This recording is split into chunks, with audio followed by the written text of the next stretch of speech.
Hey guys, unboxing video today, DJI NEO. Stay tuned.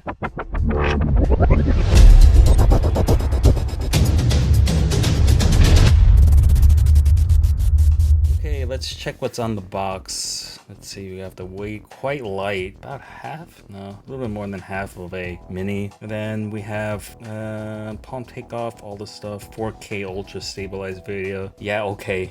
It's more like the footage, it looks like more like up-resed 780 or something like that. That's what people are calling it, with like high contrast, no dynamic range. Yeah, video is definitely not a strong point. Anything else here? Let's see. We are looking at the aircraft that comes with it, flight battery, and if I looked at the battery correctly, it was something around 1200 milliamps. And then propeller guard. The propeller guards on the top, you actually can remove them for better flight time, right? And that's smart actually. Extra propellers and screwdriver, Type C. Has a built-in memory, so you don't need any expansion. So anyway, this thing is sealed. I'm ready to like open this up and check it out. Let's pop it, see what's inside. What do you get? This thing is all the rage. Now what the drones I have now is a DJI Mavic Pro 1. Oh my god, it's ancient but still works, and which I barely use. And my Mavic Mini 1, and also an ancient drone that refuses to break and lose. So I still have it. I still haven't upgraded. Actually, I live in Singapore, so it's quite difficult to fly here. So it's not the best place to be a drone flyer, but I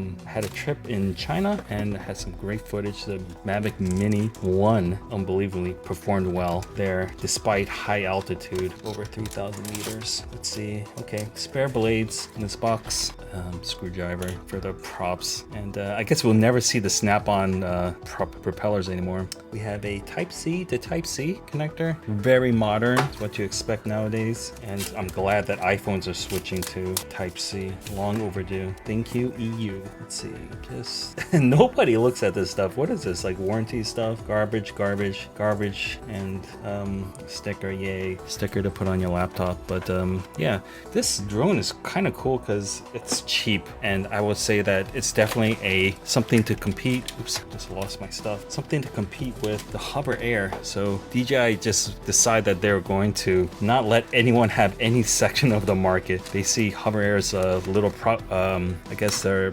being popular, getting some part of the market, and they figure that they'll grab that too. Anyway, here we go. Let's check the weight. Oh, where's my scale? Well, don't have my scale with me, but this is it. We have the selector here for the different types of modes, the smart modes. Actually, this is more like the Hover Air that's currently out in the market, and the newer one, Hover Air Pro, will have a screen. So this is kind of antiquated, but you can say that's kind of budget maybe for 199 USD. I actually paid with the coupons and stuff, I think I paid like 175 USD. So this is really a steal at that price. And when I saw that Hover Air was coming out with their brand new Pro, and I think it was around 550 or something, depends on which model you get, and I was thinking they're going the wrong way with this. Honestly, if as you have price creep with the Hover Air, you start getting close to like the Mini 3 and 4, or you can just get a used one. Those are really much better drones, and for these simple like quick launch, you need to go that way with the price and keep it simple. So let's see, the feeling is very just similar. It's a similar material of like all the Mavic Minis. Okay, push the button. Whoa, this is super light. Wow, and when you take that off, this thing feels like nothing. Wow. So it gets most of the weight. That's a weird, really odd, because it's like together you can feel the weight, right? But then this weighs nothing and this weighs nothing. Okay, so that slides on. You have your pin. You may want to get the Flymore Combo. So we have a lens cover, very simple type of stabilization. This is like 2-axis or something like that. Then you have the cover I can see here, and this is the original body. Now, I guess the con of this versus a Hover Air is that the Hover Air can fold, so it is a bit more compact that way. But I guess you can argue that this format is going to be more durable, and I think for sure without any kind of like detection features on this is definitely going to crash a lot. But that price point is really sort of disposable. It's not like to sound like a snob or anything, but it's quite cheap if you happen to lose it. And let me just say that I did see a video where somebody was launching it. They're on top of a bridge and over water, and as it was returning, it was going under the bridge. So luckily they had the manual controls with the Wi-Fi on so that they can lift it up. So that just gets to show you that these things are not bulletproof. They're you still need to pay attention. So especially use these in open areas, not in crowded areas, and not in like crazy obstacle, or at least somewhere where you can at least retrieve it. I don't know if I would send this over water. I mean, the Hover Air was notorious for landing in water if you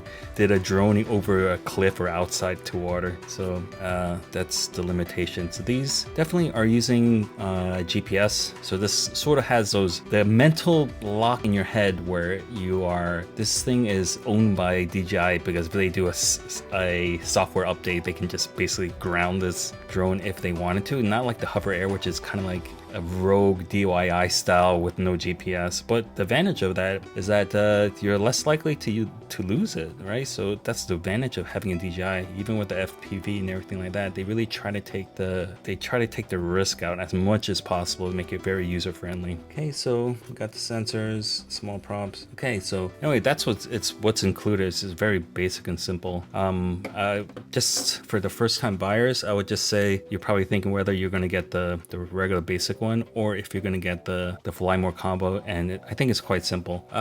Usually Flymore Combo is the best value one. The reason I didn't get it, let's see, I think it was like 150 more or something like that. Like, it included the remote, and I was just thinking, I have Mini and I have Mavic. I'm not going to fly this with a remote. I'm really not. For me, this is just a maybe like a holiday kind of, and I don't even know if I would take this on a holiday. Maybe I would take the Mini on a holiday instead. But yeah, maybe I'm just going to lend it to my niece, and I think this is more for like children, despite if you look at the cover, 16 plus, right? So this is still you need a mature or thinking young adult to operate this, but it's a great entry level or gateway drug style drone because it has a really wide expandability. So back to Flymore or the basic, I'm just going to use this simply. And if this is not my first drone, if it's your first drone, for sure get the Flymore, because you're gonna, in your mind, I think you're gonna pass that, you're gonna upgrade in your mind so fast that you're gonna surpass that Wi-Fi or the smartphone remote, and then you're gonna want that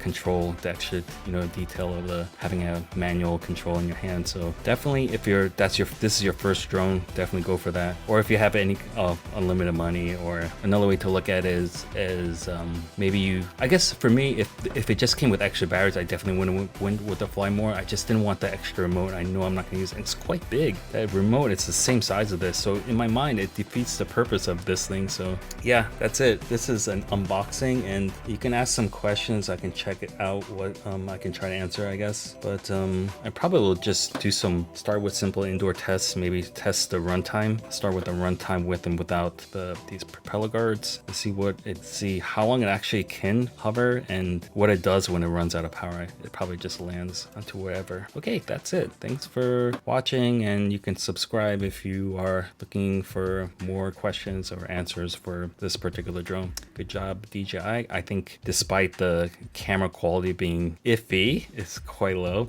Oh, let me just say about the camera quality, that when I flew my Mini out on my last trip and it did a lot of stuff, I ended up just whatever video cache that was saved into the smartphone, when as you fly, it kind of automatically saves the screen. And I actually end up using that cache video, low res video, for like Instagram stories and for sharing to family and friends. So I actually never used a full resolution 2K, 2.7K of my Mini, because you can't even really tell from a smartphone, mobile phone. So I just want to say that it's possible that will be just enough for, that kind of social media user. I would say that if you're a somewhat semi-professional, definitely do not even bother starting with this. Get yourself a Mini 4 Pro or something like that. Get something better if you're a YouTuber. This is more for fun, for your family videos, stuff like that, or for social media. And that's like the limitations of it, but it's like it matches the price. Okay, anyway, that's it. We're already making this video way too long.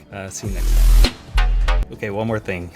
This video is so long. Just keep the box. Look at that. The box is exactly the shape of the drone. I just want to add that before the third parties go all nuts so on the getting accessories. Look at that. That's perfect to put it in there and just to throw this in your bag and it'll protect it. Otherwise, you might end up having something that pokes into here. Depends if you have a dedicated pocket inside your sling bag or whatever you're gonna carry this. But yeah, look at that. Perfect fit.